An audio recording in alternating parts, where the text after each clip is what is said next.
Assalamualaikum warahmatullahi wabarakatuh. Perkenalkan, nama saya Dimas Ikhwanuddin Tawakal dengan NIM 2305060034 Prodi Teknik Mesin Universitas Negeri Semarang. Di sini saya akan membahas mengenai perkembangan Islam yang ada di Indonesia, mengutip dari artikel yang dipunyai oleh Arianti Yuli yang berjudul Pola atau Model Pengembangan Pendidikan Islam. Yang pertama di sini ada model dikotomis. Pada model ini aspek kehidupan dipandang sangat sederhana dan kata kuncinya adalah dikotomi atau diskrit. Segala sesuatu hanya dilihat dari dua sisi yang berlawanan. Pandangan dikotomis tersebut pada gilirannya dikembangkan dalam memandang aspek kehidupan dunia akhirat, kehidupan jasmani dan rohani, sehingga pendidikan agama Islam hanya diletakkan pada aspek kehidupan akhirat saja atau kehidupan rohani saja. Dengan demikian pendidikan agama dihadapkan dengan pendidikan non-agama, pendidikan keislaman dengan non-keislaman, demikian seterusnya.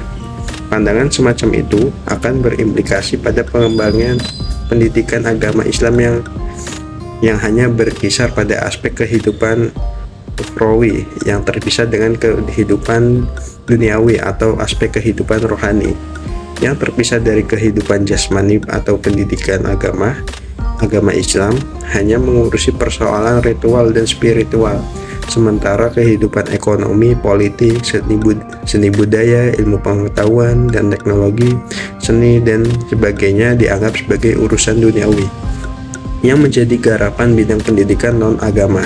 Pandangan dikotomis inilah yang menimbulkan dualisme dalam sistem pendidikan, yaitu istilah pendidikan agama dan non-agama.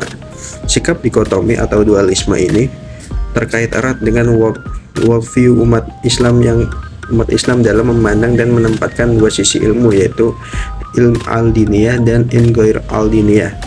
Demikian pula pendekatan yang dipergunakan lebih bersifat keagamaan yang normatif, doktriner dan absolutis. Peserta didik diarahkan untuk menjadi pelaku atau aktor yang loyal, memiliki sikap komitmen dan dedikasi yang tinggi terhadap agama yang dipelajari. Sementara itu, kajian-kajian keilmuan yang bersifat empiris, nasional, analisis kritis dianggap dapat menggoyahkan iman, sehingga perlu ditindih oleh pendekatan normatif dan doktriner tersebut.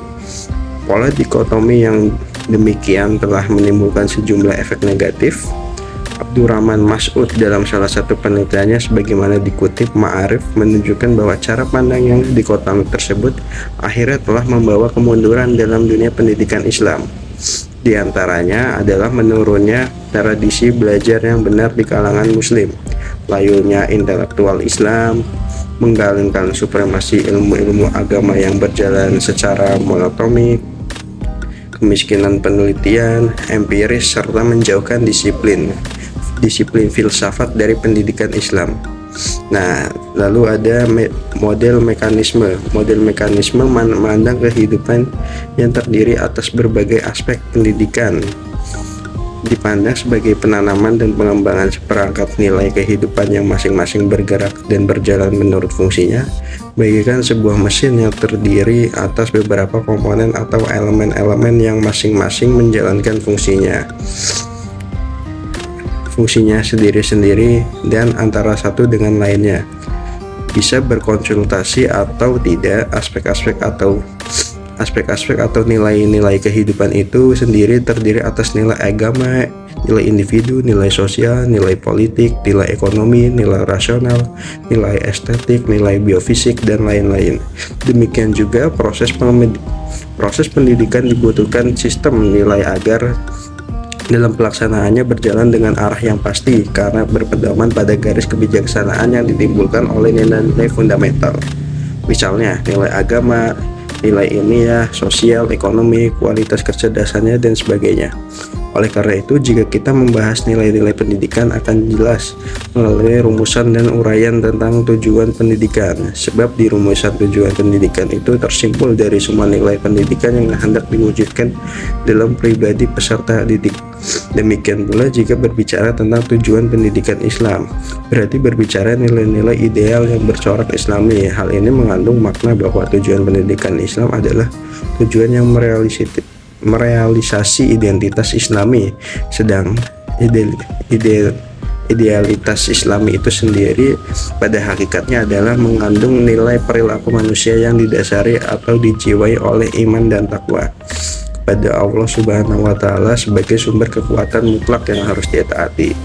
Dengan demikian, aspek atau nilai agama merupakan salah satu aspek atau nilai kehidupan dari aspek-aspek kehidupan lainnya. Hubungan antara nilai agama dengan nilai-nilai lainnya kadang-kadang bersifat horizontal, lateral, independen, atau bersifat lateral sekuensial, tapi tidak sampai pada vertikal linear. Relasi yang bersifat horizontal, lateral, atau independen mengandung arti bahwa beberapa mata pelajaran yang ada pendidikan agama mempunyai hubungan yang sederajat, independen, dan tidak saling berkonsultasi. Relasi yang bersifat lateral, sekuensial, berarti di antara masing-masing mata pelajaran tersebut mempunyai relasi sederajat yang bisa saling berkonsultasi. Sedangkan relasi vertikal linear berarti menduduki pendidikan agama sebagai sumber nilai atau sumber konsultasi. Sementara seperangkat mata pelajaran yang lain termasuk pengembangan nilai insani yang mempunyai relasi vertikal linear dengan agama. Dalam konteks tersebut, selama ini di sekolah-sekolah masih ada proses sekularisasi ilmu, yakni pemisahan antara ilmu agama dan pengetahuan umum. Nilai-nilai keimanan dan ketakwaan seolah-olah hanya merupakan bagian dari mata pelajaran pendidikan agama, sementara mata pelajaran yang lain mengajarkan ilmunya seolah-olah tidak ada hubungannya dengan masalah nilai keimanan dan ketakwaan. Dampak berubah gejala kegerasan batin dan kejiwaan modern adalah konsekuensi dari hal itu. Bahkan pendidikan di dunia muslim pun berurat akarnya mengadopsi konsep sekuler, dikotomis, dan tidak utuh. Model tersebut tampak dikembangkan pada sekolah yang di dalamnya diberikan seperangkat mata pelajaran atau ilmu pengetahuan, yang salah satunya adalah mata pelajaran pendidikan agama yang hanya diberikan 2 atau 3 jam pelajaran per minggu dan didudukan sebagai mata pelajaran, yakni sebagai upaya pembentukan kepribadian yang religius. Kebijakan ini sangat prospektif dalam membangun watak, moral, dan peradaban bangsa yang bermartabat. Namun demikian, dalam realitanya pendidikan agama Islam sering termarginalkan. Bahkan guru PAI di sekolah pun kadang-kadang terhambat karirnya untuk menggapai jabatan fungsional tertinggi karena tidak tersedianya program studi sebagai induknya. Kebijakan tentang pembinaan pendidikan agama Islam secara terpadu di sekolah umumnya misalnya antara lain menghendaki agar pendidikan agama dan sekaligus para guru agamanya mampu memadukan antara mata pelajaran agama dengan pelajaran umum. Kebijakan ini akan sulit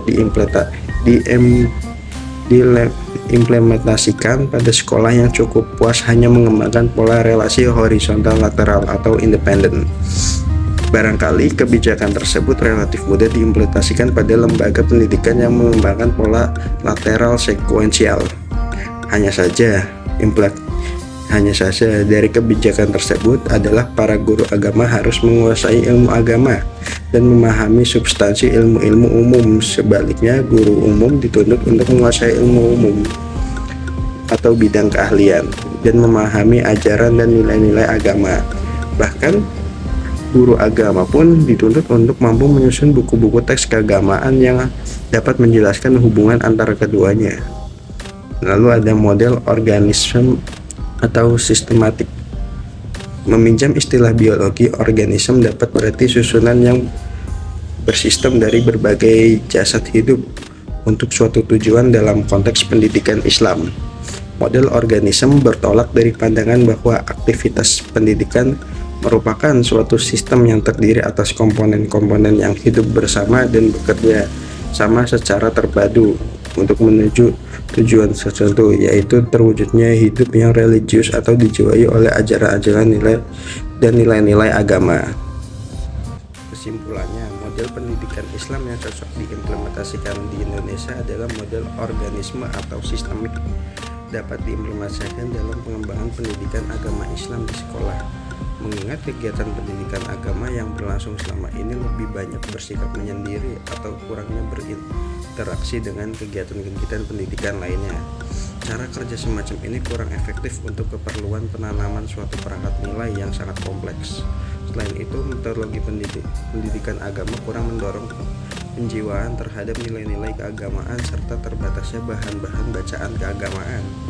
Buku-buku paket pendidikan agama saat ini belum memadai untuk membangun kesadaran beragama, memberikan keterampilan fungsional keagamaan, dan mendorong perilaku bermuamalah dan berakhlak mulia pada peserta didik. Sekian dari saya, kurang lebihnya mohon maaf. Wassalamualaikum warahmatullahi wabarakatuh.